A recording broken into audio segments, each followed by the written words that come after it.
स्वराज्य प्रेरिका मासाहेब जिजाऊ आपणास मानाचा मुजरा. आपल्यानंतर 350 वर्षानंतर आपल्या मातीत जन्मलेल्या या सर्वसामान्य मावळ्याचा आपल्याला पुनश्च एकदा मानाचा मुजरा. मी राधा मनोज झुमरे पीडीएस हायस्कूलची विद्यार्थिनी. विषय मांडते मी जिजाऊ बोलते. होय, मी जिजाऊ बोलते. ती प्रेरणा होती, ती स्फूर्ती होती, ती विद्येचे अलंकार होती. ती अशी स्त्री होती जी समाजाच्या भीतीने कधीच डगमगली नव्हती. ती लढत होती, ती जगत होती, ती जगण्याबरोबर जगवत होती. ती लाखो करोडो स्त्रियांचे भविष्य घडवत होती. ती आशा होती, ती भाषा होती, ती नवपर्वाची दिशा होती, ती स्त्रियांचा सन्मान होती. होय, ती जिजाऊ होती. होय, ती जिजाऊ होती. ओळखलत का मला? मी जिजाऊ बोलते. चकित झालात का तुम्ही मला बघून? आणि साहजिकच आहे म्हणा, या इंटरनेट मोबाईलच्या काळात असं कोणी प्रत्यक्षात आलं म्हटल्यावर आश्चर्य तर वाटणारच ना. पण काय करणार, माझ्याकडे तुमच्यासारखा हातभर मोबाईल सुद्धा नाही ना, नाहीतर व्हिडिओ कॉलच केला असता. म्हणून थेट मीच आले. बरं असो. एक काळ असा होता ज्यावेळी या मराठी मातीच्या उंबऱ्यावर अनेक परकीय सत्ता थैया नाचत होते.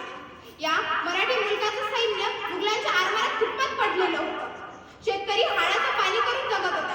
अशा परिस्थितीत सिंदखेडच्या मखोजी राजा आणि माणसादेवी यांच्या पोटी आमचा जन्म झाला. आमचं माहेर सिंदखेड राजा विदर्भात, आमचं सासर वेरूळ मराठवाड्यात, आमचं उभं आयुष्य गेलं पुण्यात आणि आयुष्याचा उत्तरार्ध रायगड कोकणात. उभ्या महाराष्ट्राशी आमची नाट जोडलेली आहे. सह्याद्रीच्या कुशीत जन्मलेल्या 56 इंचाच्या छातीपेक्षा बलवान आणि निधड्या छातीच्या माणसाचं आयुष्य गुलामगिरीत जायचं. मुघल आपापल्या हैवानी खेळ खेळून दहशत माजवत होते. अशा परिस्थितीत कोणीतरी यावं आणि या हैवानी बादशहावर आवाज उठवावा, स्वातंत्र्याचे स्वप्न पहावे, आया बहिणींच्या अब्रूचा रखवालदार म्हणून एखादा नरपुरुष जन्माला यावा असं प्रत्येकाला वाटत होतं. परंतु असं धाडस करण्यास कुणी तयार नव्हतं. ते धाडस आम्ही केलं. ज्या वयात बाहुल्यांचा खेळ खेळत संसाराची तालीम करण्यासाठी मग्न असतात, त्या वयात आम्ही हातात तलवार धरण्यात दंग होतो. कर्तृत्व मनगटात करण्यापूर्वी ते मनात रुजवावं लागतं. आम्ही तलवार चालवतो कुणासाठी? परकीयाची चाकरी आम्ही का करायची? झुंजणार आपण, मरणार आपण, लढणार आपण आणि हुकूमत चालवताना हा बादशाह? हा प्रश्न आमच्या मनात सतत येऊ लागला. त्या प्रश्नाने आमच्या मनात एक वादळ निर्माण केले. अवघी रयत अत्याचाराला त्रासली होती, कंटाळली होती. आया बहिणींच्या अर्थकिंचाड्यांनी सह्याद्रीला जाग येत नव्हती. तळपायाच्या मस्तकात जायची. मानापानासमोर वाघ आला की झेप घेऊन त्याच्याच परीने लढावे लागते. हे ज्या व्यक्तीला शिकवलं जाते ना, त्या व्यक्तीला आयुष्यात कुठल्याच गोष्टीची प्रमाण असते. आमच्या शिवबांनी स्वराज्य निर्माण केले. आम्ही शंभूबाळांना शिकवले की शेळपड्यासारखं जगाल तर काम तमाम होते आणि वाघासारखं जगाल तर नाव होते. शिवबांनी स्वराज्य निर्माण केले. त्यावेळी स्वराज्याच्या आड येणाऱ्या प्रत्येक भाकड हृदयांच्या धैर्य शिवबांना आमच्या निढळपणे जगण्याच्या संस्कारातून मिळू लागले.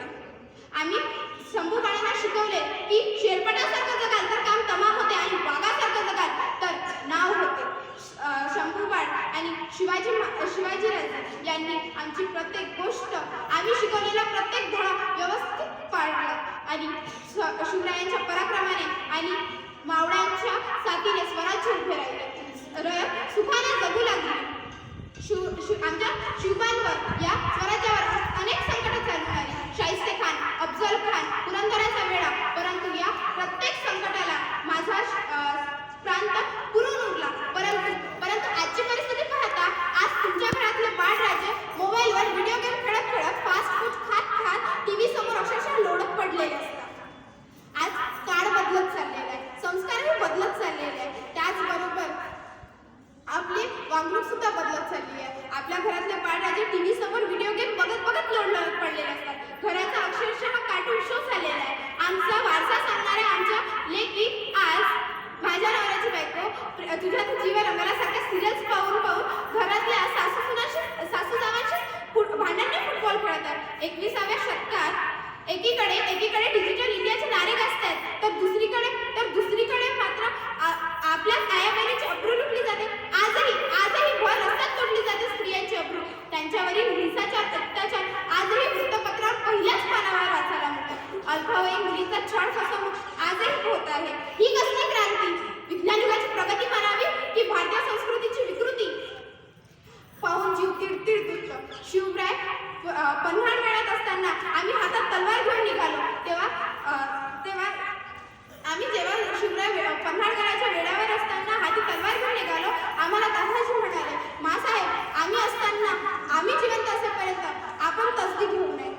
आम्ही त्यांची मागणी स्वीकारली आणि गेलो नाही. आपल्या मातीचा इतिहास आहे की आपल्या महिला या मुळमुळत रडत बसणाऱ्या नव्हत्या, तर वेळ पडली तर संकटाच्या छातीवर बसणाऱ्या होत्या. शिवरायांनी अनेक लढाया जिंकल्या, अनेक आव्हानं स्वीकारली आणि त्याबरोबर आम्ही त्यांची व्यवस्थितरित्या साथ दिली.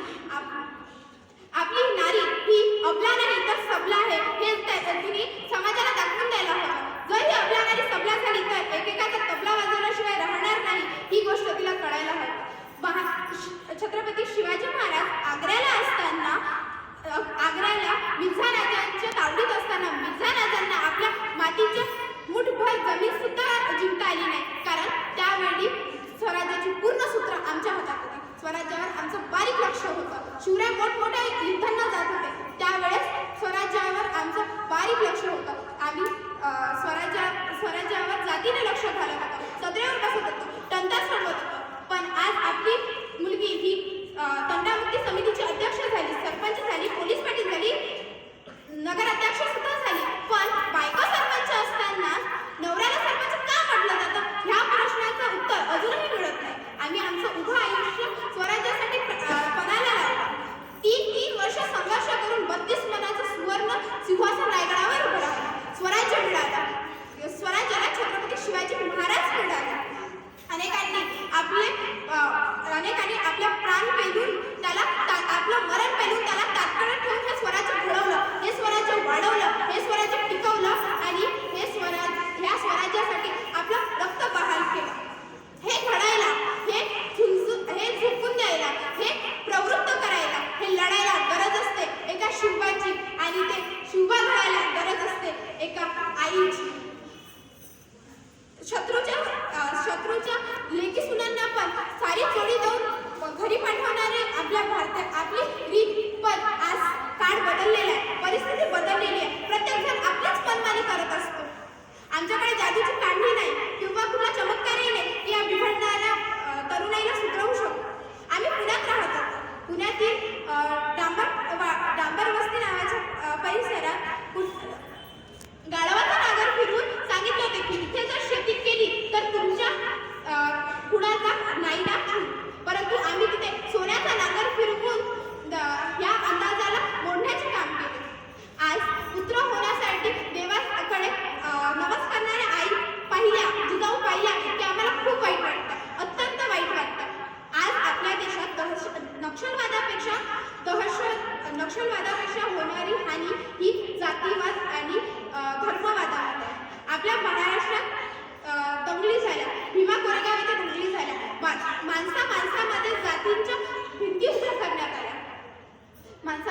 जातीच्या भिंती उभ्या करण्यात आल्या. समाज एक प्रकारे बलहीन, सत्वहीन आणि तेजहीन झाला. आपल्याला का कळत नाही की ह्या दंगलींमुळे जात मरत नाही, धर्म सुद्धा मरत नाही. या दंगलींमुळे मरतो तो फक्त आणि फक्त माणूसच.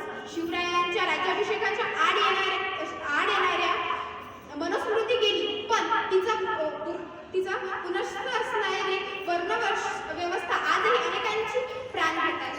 आमची कल्पना चावला उंच उडाली, आमची प्रतिभाताई पाटील दिल्लीच्या तख्तावर अडवून झाली. हातात AK-47 घेऊन देशाच्या सीमेवर उभे असणारे आमच्या स्वातीताई महाडिक पाहिल्या आणि रस्त्यावर चालणाऱ्या माझ्या चिमुरड्या पाहिल्या. जेव्हा त्या म्हणतात की मला जिजाऊ व्हायचंय, अभिमानाने जेव्हा म्हणतात की मला जिजाऊ व्हायचंय, तेव्हा जेव्हा आपल्याला पाहतो तेव्हा खरंच आपलं स्वराज्य असंच आबाधित आहे याची खात्री होते. स्वातंत्र्यात जन्मलेल्या तुम्हाला स्वातंत्र्याची किंमत कळणार नाही, पण तुम्हाला या स्वातंत्र्याची किंमत कळावी यासाठी